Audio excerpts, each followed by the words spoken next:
This video is for educational purposes only. Please do not harass anybody shown or not shown in this video. Thank you for watching and enjoy. Furries.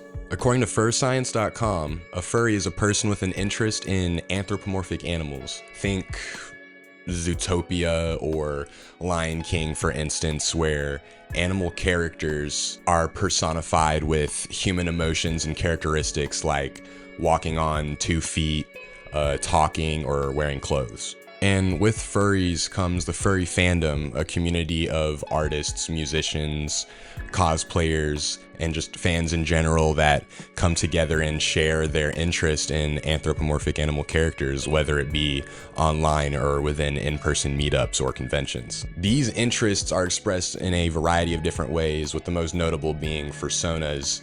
These are like personalized anthro characters that represent one's own personality or values. Seems harmless.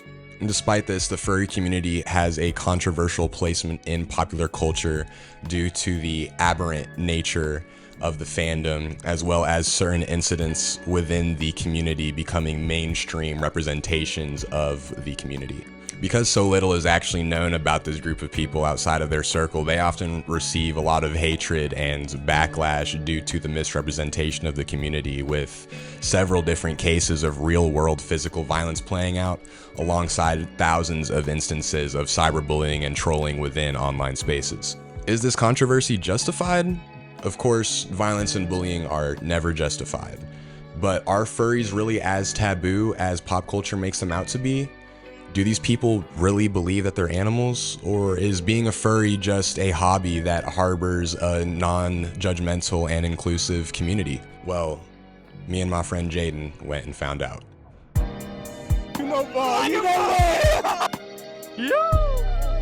Yo.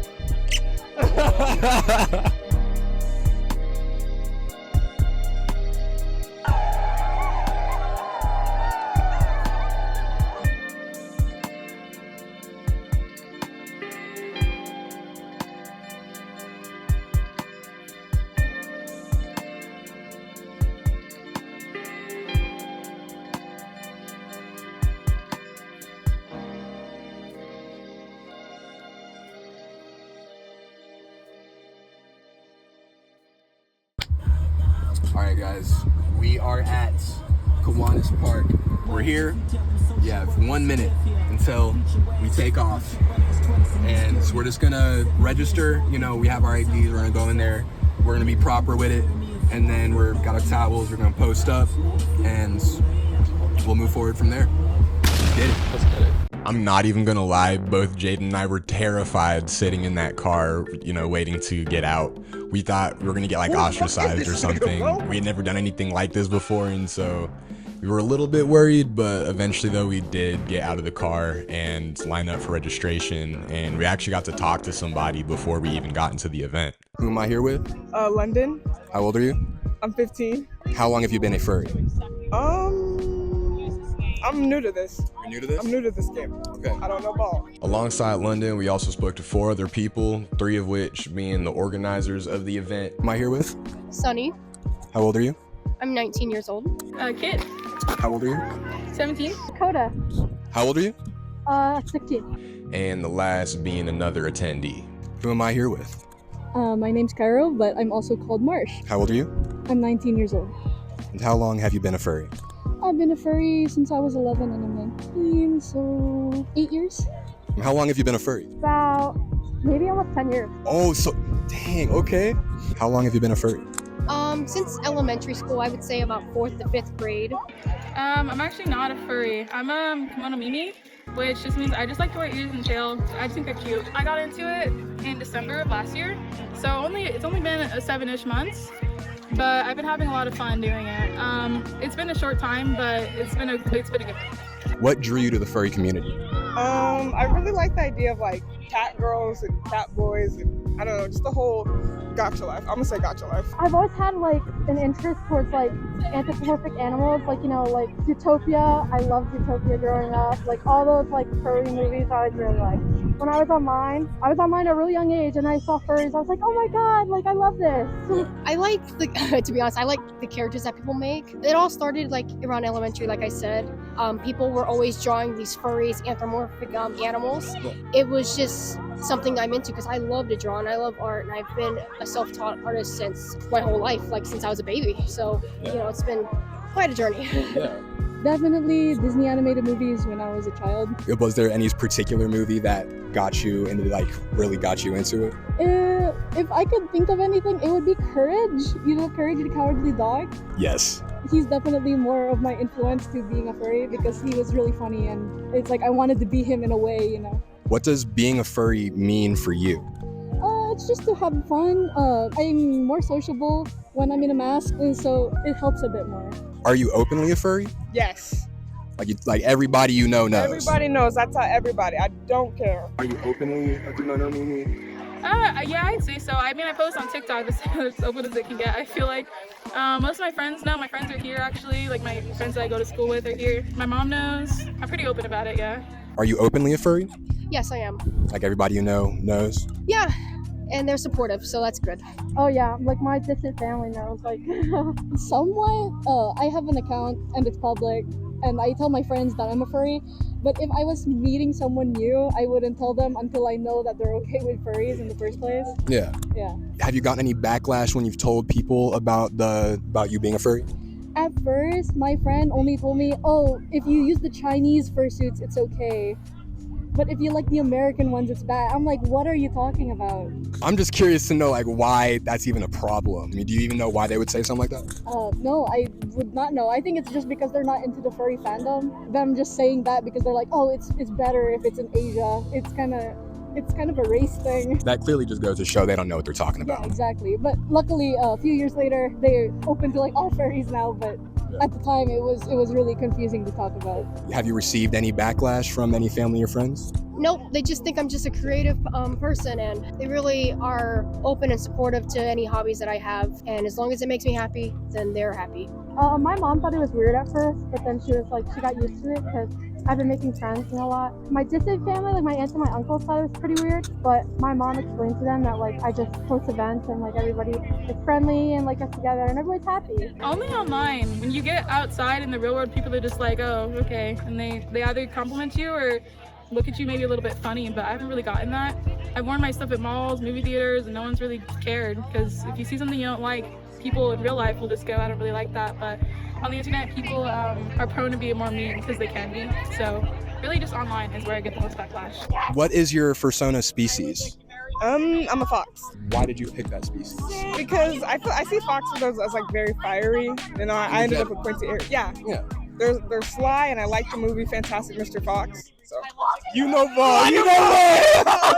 Okay, bet. If you haven't already watched Fantastic Mr. Fox, you should. It is a really good movie. What is your fursona species and why did you pick it? What went into the creation of the character? This character, he's an Alaskan Malamute, but my Sona itself is a seal mixed with shark. Does that character represent anything about your personality?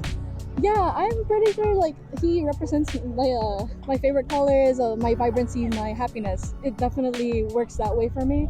So a Komodo Mimi just likes to wear the ears and the tail as an aesthetic. Komodo Mimi is a Japanese term, and it translates to beast ears. Being Komodo Mimi is more about the aesthetic and less about the identity, but I think furry and like theory is more of it.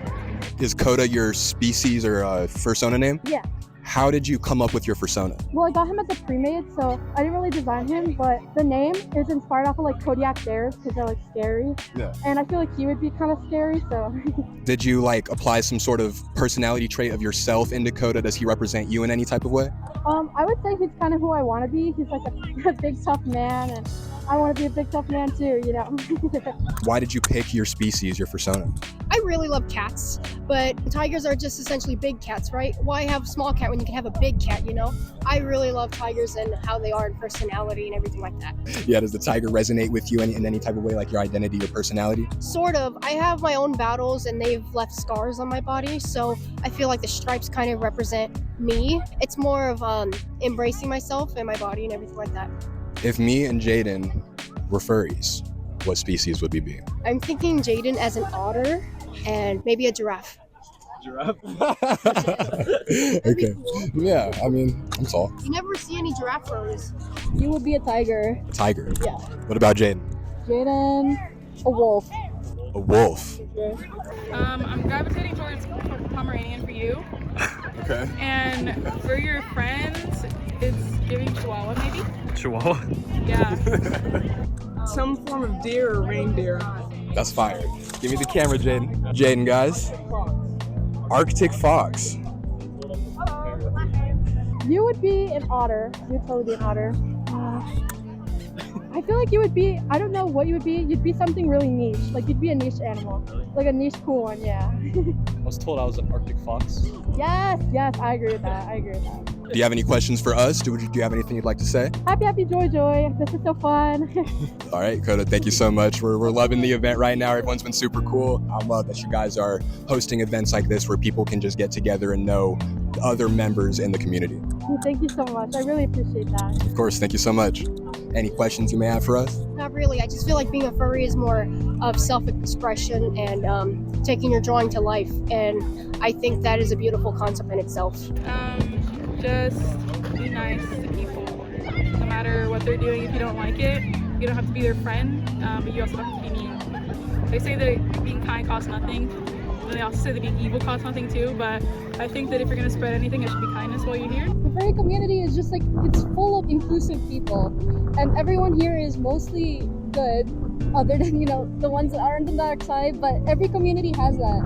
And it's just nice to be able to see people do the same thing that you do. All right, thank you so much. Wait, can we get a high five? Yeah.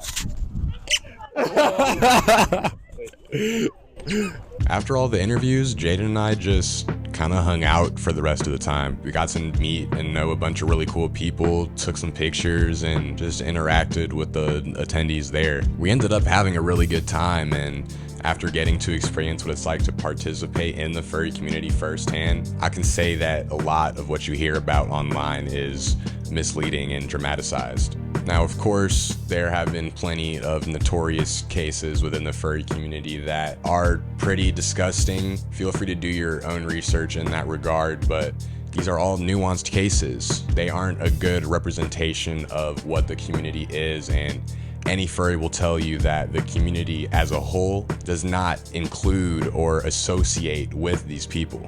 Every fandom or global community has its fair share of nefarious people. I just don't think that these specific situations should become the foundation of consensus for what the furry community stands for as a whole. And I also think that the furry community itself has fallen victim to that misrepresentation unfairly so.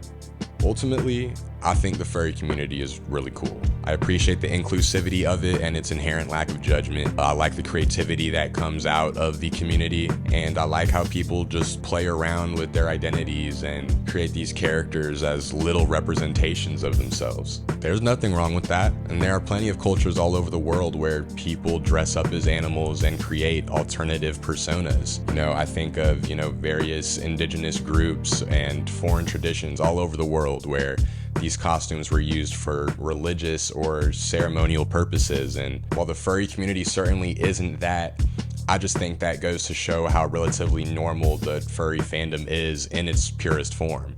It's really not as taboo as people make it out to be. Anthropomorphism is all over the place, no matter where you look, and it's been ingrained in humanity and civilization for thousands of years. The furry community just so happens to be the group of people today that have an exceptional appreciation for anthropomorphism. Anyways, thank you all for watching. I hope you enjoyed the video. I'm getting ready to move out to college like tomorrow. And so this video was just a one-off project I wanted to do over the summer. Regardless, thank you for watching. Remember to keep it pushing every single day, and I will see you guys in the next one.